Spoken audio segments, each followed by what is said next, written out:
My name's Sabin. I am one of the founding partners of a new Scala partnership called Underscore. I really wish that it had been actually me that had thought of that name, because I think it's brilliant, apart from being a kind of a Scala pun. Okay, so what I'm going to do today is I'm going to talk about Shapeless. A quick outline of what I'm going to talk about: a tiny, incy bit of history. Then I'm going to talk, and basically, the history is going to just set the scene for why I started working on Shapeless and the initial motivating problem that I had. And I'm going to work us through that, and hopefully I'll give you a flavour, if I can do it in half an hour, of exactly what kind of techniques were involved in actually getting something really that almost seems like it shouldn't be possible to be possible. And that's the aim for the aim for my talk this morning. So, initial goal was to do something with an HList. So we start off with what's an HList. Then I'm going to talk about the kinds of things we're going to need to do with them, for which we will need something called polymorphic function values. Then I'm going to talk a little teensy bit about type-level functions, which are going to crop up as part of what we're going to be trying to do. Then I'm going to show you something to do with the way in which kind of operations on HLists are going to involve a kind of type and value level recursion operating in tandem, which is going to be kind of a fun and interesting sort of general technique. And then I'm going to put the pieces together and finally show you the really cool thing that I'm going to show you at the end. Okay, and then if anybody, incidentally, let's just wants to. Crap, that was too fast. I know. I know. And okay, if anyone wants, crap. If anyone wants to just grab the code off GitHub while we're looking at it, if you want the source while we're to kind of play along, then please do grab it. Okay, so let's go. So some history. So I started off about a year ago. I volunteered to do a talk at. I need a mic. I started off about a year ago. I volunteered to do a talk at sort of a little sort of one-day mini functional programming conference in London called the Functional Programming Exchange, and I kind of put up floated an idea for a talk I was going to do. I'm going to take Simon Peyton-Jones and Ralph Lammel's Scrap Your Boilerplate with class stuff in Haskell, and I'm going to show that you can do it in Haskell, in Scala. And I put up the talk without actually having worked out how the hell I was going to do it. And so I left myself with a couple of weeks to try and work out, is it even possible? It turned out that it was. But in the process of doing it, I kind of discovered that there were lots and lots of interesting little wrinkles, and lots of really quite exciting new techniques which really could do with a bit of generalization. One of them that cropped up was in the process of doing this. So Scrap Your Boilerplate is basically, it's a way of eliminating a lot of the repetitive boilerplate type code involved in doing traversals across composite nested data structures. These are problems which show up that they're not unique to imperative languages. They're things which are shared by functional programming languages. Interestingly, in languages like Haskell, which have very rich type systems, there are things that you can do about them, and the Scrap Your Boilerplate series of papers is something which explains that kind of stuff. In the process, so if what you're doing is you're traversing a data structure, obviously you want to do something with the elements of the data structure as you traverse them. You might want to compute some single running value. You might want to effectively fold over your composite data structure, or you might want to transform the data structure in one way or another. Now, either way, if your data structure, if its elements are of different types, then you need to be able to express the idea of, I want to chase this function which is able to consume values of different types and produce some result value of some type, which is maybe the same type as the type I started with, or maybe it's some other type. But whatever it is, I need to have a function value which is applicable at multiple argument types. And it turns out that this isn't particularly easy to express in Scala. There are a number of ways of sort of approximating it. But it turns out to do things in the full generality required to implement Scrap Your Boilerplate, you need to do something quite a bit more sophisticated. So that was the first kind of sidetrack I went down. The next one was that I discovered in the process of working on some of this stuff that a lot of the techniques I ended up using looked like they mapped very, very directly onto something called functional dependencies, which you find in it's a Glasgow Haskell compiler extension. I think it's a GHC extension. Yes. It is, right. To standard Haskell, which basically allows you to express at the level of type constraints for type classes, essentially the idea of functional relationships between types. So you can express the idea that two or more types stand in a particular kind of relation. You can do this in a way which is verifiable by the compiler at compile time. In the process of doing that, I think I got a slightly deeper understanding of how we can use some of these techniques in Scala. So pulling all of these things together, that was pretty much what led to Shapeless, and I've been kind of exploring that kind of stuff ever since. So the main goal of Shapeless as a library is as an experiment to explore models of abstraction over data types which are richer than the ones that you would typically expect to be able to capture by traditional OO subtyping or traditional FP parametric polymorphism. And that's even when we're talking about parametric polymorphism with higher kinded types involved. So something of the order of Scrap Your Boilerplate. That kind of sophistication is what I'm planning to exploit. As things have moved on, I'm kind of finding myself cranking on more and more of Scala's dependent types facilities. And these are kind of cropping up in the implementation. Initially, I thought there were sort of kind of implementation details that were kind of like sort of conveniences, which were just helping me get the job done. In practice, I'm actually beginning to think that maybe exploring the dependent types is more of the point. But it's getting to be very interesting stuff. So the initial objective that I had with Shapeless, though, was simply to put together something which it's hopefully not relatively simple, is an HList, a heterogeneous list, which supports a map operation. And this is something that at least in Scala hadn't been done before. It's very closely related to Scrap Your Boilerplate, so it's kind of a special case of that. But I wanted to do it in a way which was really, really very clean and simple and understandable, and in a way that would sort of shed some light on the kind of techniques involved. So that's the context for what we're talking about. So first up, what's an HList?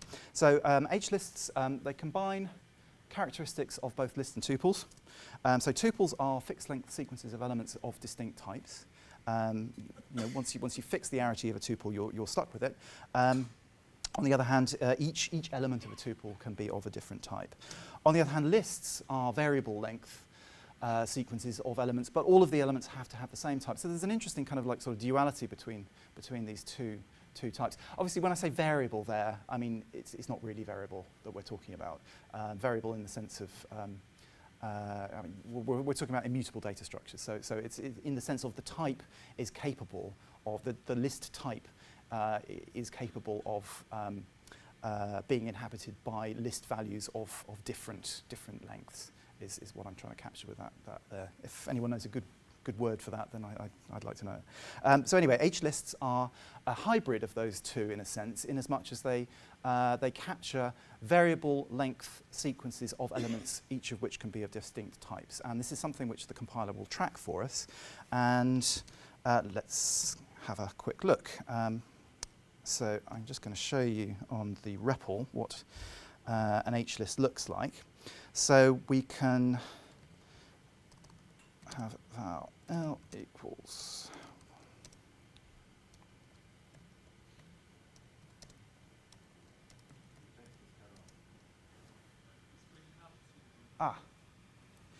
right. Sorry? Yes, that will probably do it. Okay, thank you. Oh, cool. I actually didn't know that you could do that. That's good.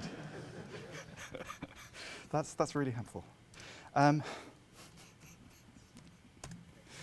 Okay, so this is an HList with 3 elements. The elements are initially an integer, then a string, then a Boolean, and h-nil to kind of terminate the list. And if you look at the signature that the REPL has come back with, you can see that the type of that value L, is reflecting the types of every single element in the HList. Now, if on the other hand we were to do that with a vanilla list, let's call it V, and just do this. So the same, essentially the same initializer. This time terminated with nil rather than h-nil. You'll see that, well, we get back a list. It contains all the values, but you'll notice that the type parameter of our list type has been unified to the greatest common supertype of the 3 elements in there. So basically, we've completely lost precision. We no longer have any idea, at least the compiler no longer has any interesting idea about what the types of the individual elements are. And just to sort of illustrate that the compiler really is keeping track of what these types are, if we were to take that original list and then take its head, you can see that the compiler knows that the type of the head is an int. If we were to do tail head, it knows that the type of the second element is a string. So the compiler is keeping track of all the types. It's able to track types through various operations applied to it. So that's an HList. Any quick questions about that? I mean, so far this is nothing particularly novel. This is all fairly, hopefully. Who's seen an HList like this before? Most people. Okay.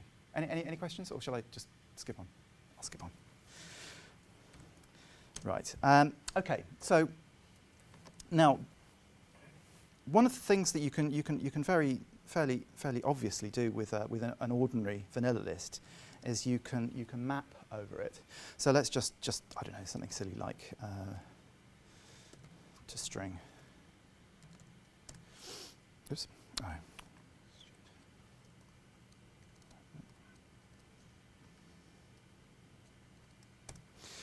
And I'll get back now a list of strings. Now, it's not so obvious how you go about doing that with a with an H.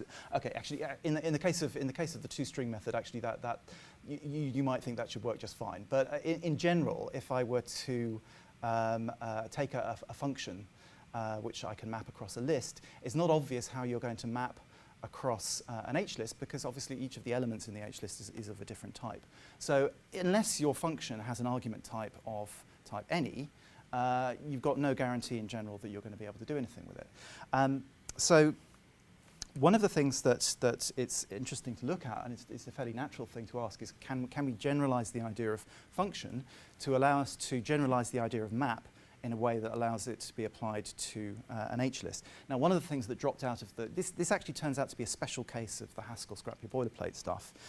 So I knew, because I'd already implemented scrap your boilerplate, it must be possible to do this somehow. So the real question was, can I work out a nice, reasonably convenient way to do that? So it's the first piece of the picture, kind of getting us to our mapping function. So I think I probably covered that already. So one of the natural things that you, natural, no pun intended, you might look at is something which has been it's been reasonably well known and has been around for quite some time. The idea of a natural transformation. The reason that that Scala's function values are monomorphic rather than polymorphic is that they don't actually have a type parameter on their apply method. There's no room for the type parameter associated with a function value is associated with the whole function value itself, rather than its apply method, and that means that essentially you've used up your polymorphism in the definition of a function value kind of too early. You sort of want to defer it until the point at which the function is actually applied. Now, there's one fairly common approach to kind of sort of relaxing some of that some of that restriction somewhat, is to define a form of I don't actually have an example here, but a form of, let's see if I can just quickly do one. So it would be something like, sorry? Oh.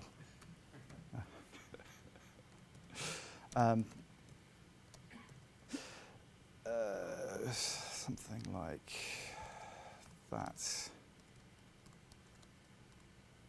So this is going to be a function one like trait.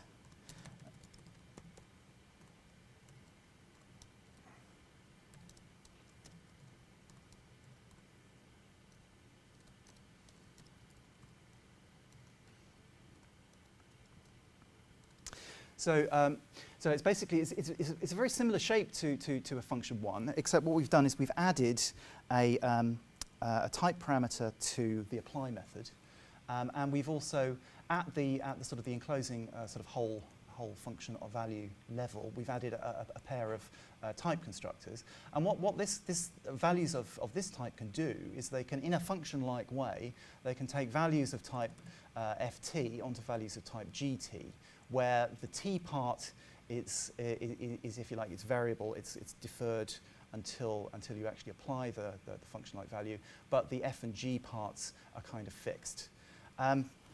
Okay, so that's something you'll find that in if you look at the Mark Harrer and Runar's HLists blog. There's a very nice article on doing this kind of stuff. You'll find this kind of function-like thing in Scala Z somewhere, I think. I assume you must do. But there are some problems for actually you taking that approach in a sort of fully general form with HLists. I mean, the real problem is that for that to work, every element of your HList has to share a common outer type constructor. The f part has to be fixed. And there are many cases where that's just fine. And there is a special case of a kind of HList type structure called KLists, I think Mark called them in the HLists blog. I think something similar to that has just recently been imported to the Scala Z7 branch.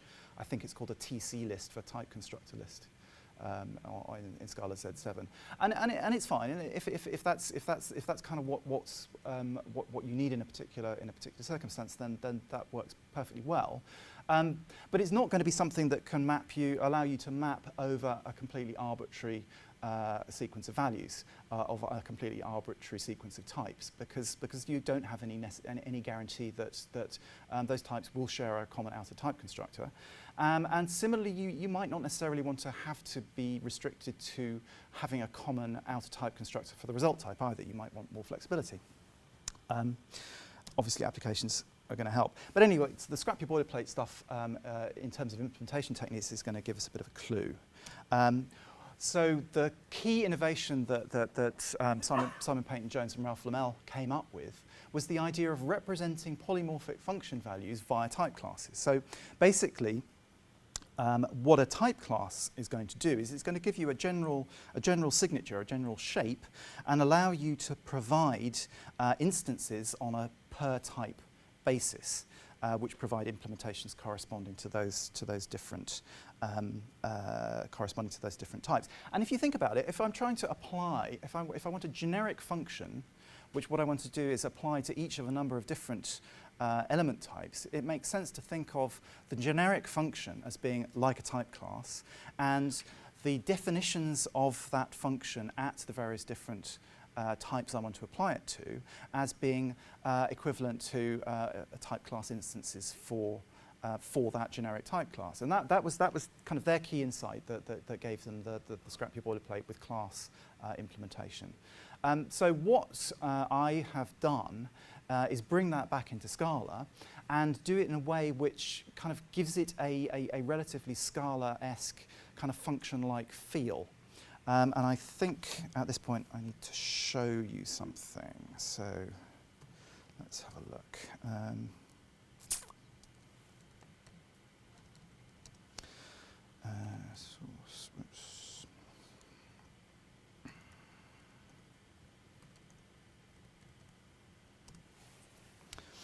So I'll just show you some examples of kind of definitions of functions. Let's just find something sort of nice and simple to start with. Okay, so anyone who has read the Apocalypse, Mark Harris article will probably find this kind of syntax kind of fairly familiar looking. It looks very similar to what you'll have seen before, but actually the implementation is utterly different. So this is representing a polymorphic identity function. So this is a case where no, I'm not going to show you that much to you. Okay, so here's so this is a polymorphic choose function. What the choose function is going to do is going to take an arbitrary set onto an option of the same type, and basically the definition is it'll from a set of T it'll give you an option of T. So if the set has an element, it'll give you it back. Otherwise, it'll give you back nothing, none. Now this is a function which falls into the natural transformation model that we saw. So that is consistent with the natural transformation trait that I showed you before.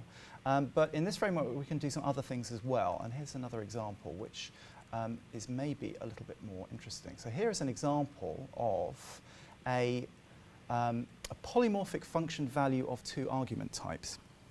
And what's going on here is that we are defining it by cases. So we have a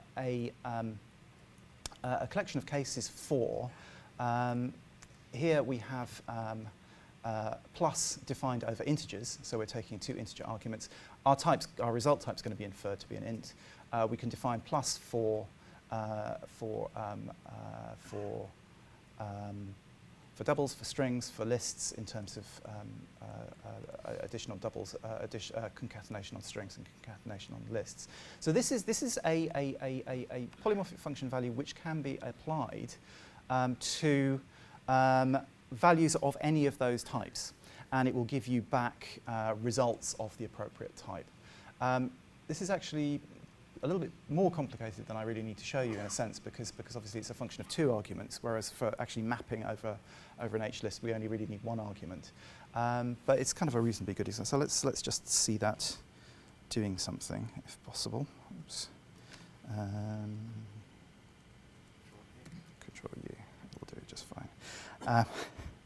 So let's have a look. Import poly. So I can use that that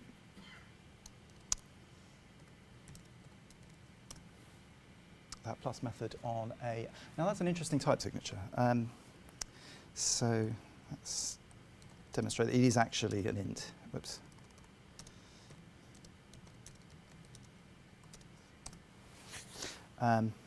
But we'll come back to what exactly that type signature means shortly.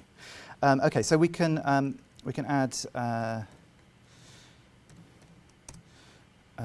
integers, we can add doubles, we can add strings.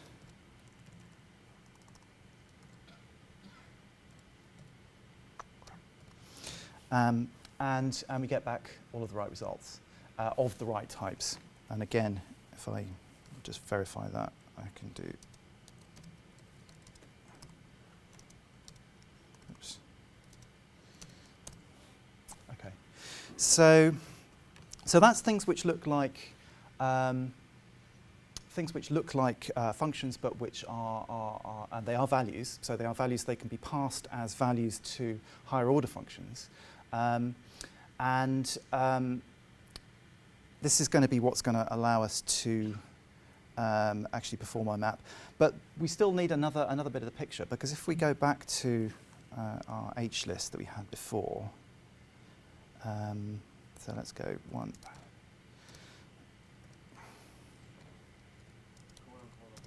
Oops, yes, thank you.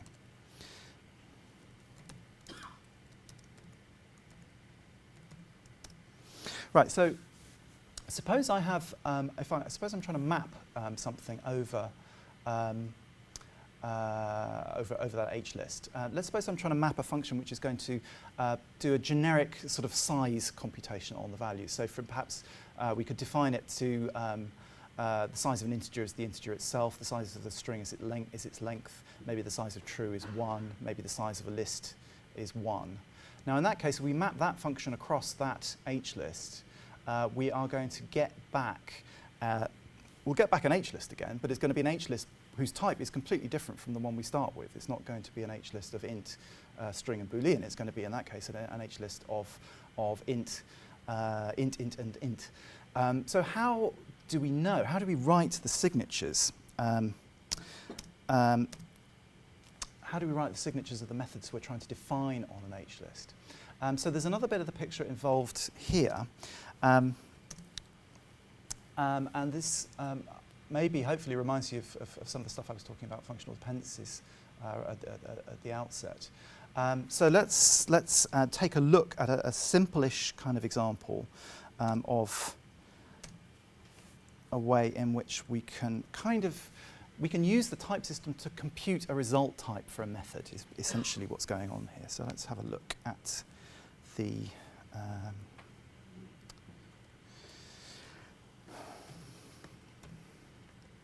so the last method on an HList is, let's just show you what it does. So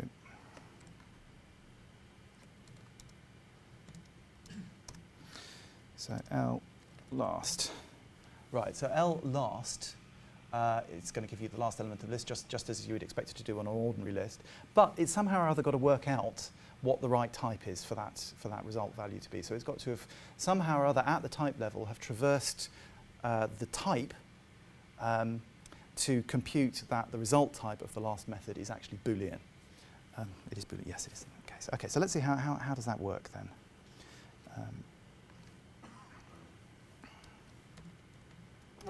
So here is the here's the definition of the last method. So this is on the HList class. There's not very much there, is there? It's kind of interesting. So what's going on here? So and it has an argument, which is interesting because the last method that I just typed, I didn't provide an argument. Well, the method. Sorry, the argument for the last method is an implicit. So what's going on here? So L here is actually the type of the whole trait that we're actually in at the moment. So L is effectively the type of this. So what happens then is if I invoke last on a list of type L, I'm asking for an implicit value of type last, and I'm going to give back a result of the type. Ooh, well, this is kind of interesting, isn't it? It's a dependent type. It's a type which has been essentially computed in the process of resolving the implicit, which we're going to use to actually compute the last value. So I'm going to come back to this. So there's a parallelism going along here in terms of the value and the type level, which I'm going to come back to in a moment. But I'll just mention it now and just sort of move on. So let's actually have a look at the implementation. So here is our last type class. So it's a trait. It has a type parameter which is an H. So this is the type that we're operating on. We have an abstract type out. So this is the type that we're going to be producing, and then it defines an apply method. So this is just how we're going to make it work, which takes a value of our HList type in, and we give back a value of type out. Okay. So now, for various reasons to do with some slight limitations in the way that dependent types and implicit values can interact in parameter lists. We're actually not going to work directly with this. We're going to work with a slightly tweaked version, which is what I've done here is I've taken the thing which was previously a type member, and I've sort of turned it into an additional type parameter. In terms of the interface we saw above, we don't need to work with this, but in terms of actually understanding the mechanics, it actually makes more sense to think in terms of this auxiliary type. And here again, it's exactly the same kind of process. This is our actual type class. The tricky thing here is that when you express it in this form, it kind of feels like, well, I have to know what the answer is before I can actually start asking the question. Whereas in this form, because I'm eventually then going to be referring to a member type of this value, it kind of feels right. I know what L is, I don't know what out is yet. So that kind of feels sensible. But we can kind of assume that the Scala compiler is going to square things up for us, and we'll see in a moment that it will do. Okay, so with this kind of slightly tweaked form of the type class, we can proceed really very, very simply. We've basically got two cases to consider. We've got the case of where we are asking for the last element of a single element HList. So what we need to do is provide a type class instance for that. So for any type H, if we're looking for the last instance for H:H nil, we're going to get back an H as our result type, and the implementation of the apply method is trivial. It's just the head of that one element list. That's just fine. So that's our base case for a recursion. And again, kind of like you to notice we've got some sort of parallelisms going on here between we're kind of recursing down the type and we're kind of recursing down the values in tandem. So that's something to look at. Now, this is the main recursion step. So we've got an HList of, so we're trying to compute the last type class for an HList of type T, H::T. So this is a head and a tail of an HList. H is an arbitrary type, T is some other HList. To do that, we need to have the type class instance for the tail. But once we've got that, then it's trivial to compute because we just throw away the head and we return the type class the result of applying tail to the remainder of the list. So again, what we're doing is we are recursing at the type level, and in tandem we're recursing at the value level, and that's going to give us our result. And the net result, okay, so this is the magic of Scala implicit resolution is going to make sure all of this stuff works out. In terms of what I did with that magic member type, in fact, I can just use another implicit to convert the auxiliary instances into the ones with the sort of the embedded abstract type. So this is just another another implicit definition, which, given a last aux instance, will give me my last instance, the one with the embedded member type. So that's the mechanism for using implicit independent types for computing type-level functions. Is it clear to everyone that was actually a type-level computation going on there, cashed out in terms of dependent types and implicits? I'm getting nods of heads, which is good. Has anyone seen that kind of trick before? Yeah, in C++. Ah, but in Scala? No. Okay, cool. That's good. Okay, so I've kind of covered most of this. We've got type-level recursion, computing result type, value-level recursion, computing result value. Do them together. Let's not do that now. We can do that over the weekend or later if anyone's interested. So let's put the pieces together. And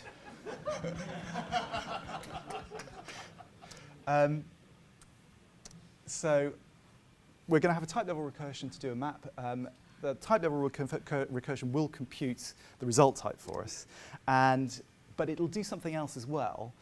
So you remember we saw those type-specific cases for the polymorphic function value. So I didn't quite show you enough of the details of how the cases themselves are actually captured effectively as type classes too. But if you think about the way in which that recursion pulled out a type class instance for the tail, what we're also going to do is, at the same time, we're going to pull out a polymorphic function value instance for the head.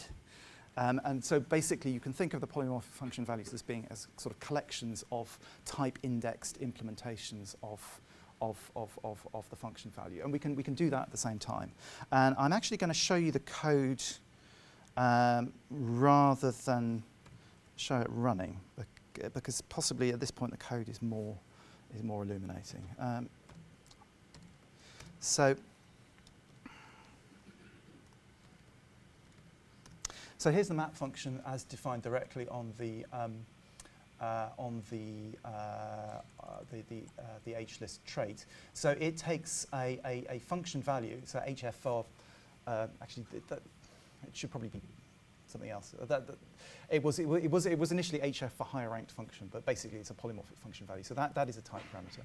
And we're going to ask the compiler to give us a mapper, which is going to map this polymorphic function value across this list L, and the result type of that function is going to be the output type of that mapper type. So let's find the definition of the mapper. Whoops. Right. Okay, so mapper. So the mapper has the function type, it has the HList type as its input. Its output this time is an HList, so we have a bound on it. We can say it's an HList. And apply is just int to out. So we've done the same trick as I showed you before. We've kind of folded out the member type into an additional type argument. Again, it's a technical thing. We don't need to worry about it too much. Now here again are just merely two cases. We have an h-nil case. If we're mapping a function across an empty HList, then we get back an empty HList no matter what. And if we're mapping a function across a composite HList, then we're going to have, okay, it looks a bit scary, but it's actually not that hard. So this is our polymorphic function, so captured by its type. We've got an input head, we've got an output head, we've got an input tail, and we've got an output tail. And so pull back the kind of category theory jargon. It just basically means that all of our instances for this function are going to produce the same output result type. So that whatever in H is, out H is always going to be a single fixed type. So it doesn't matter what it's called. So we've got two things that we're pulling in from our implicit environment. We're pulling in the function instance for our input head producing the output head. So implicit resolution will have worked out all of these types for us. And then we also need to have a mapper for the tail. So it's the same function, and we've got the input tail and the output tail. And then the implementation is completely trivial.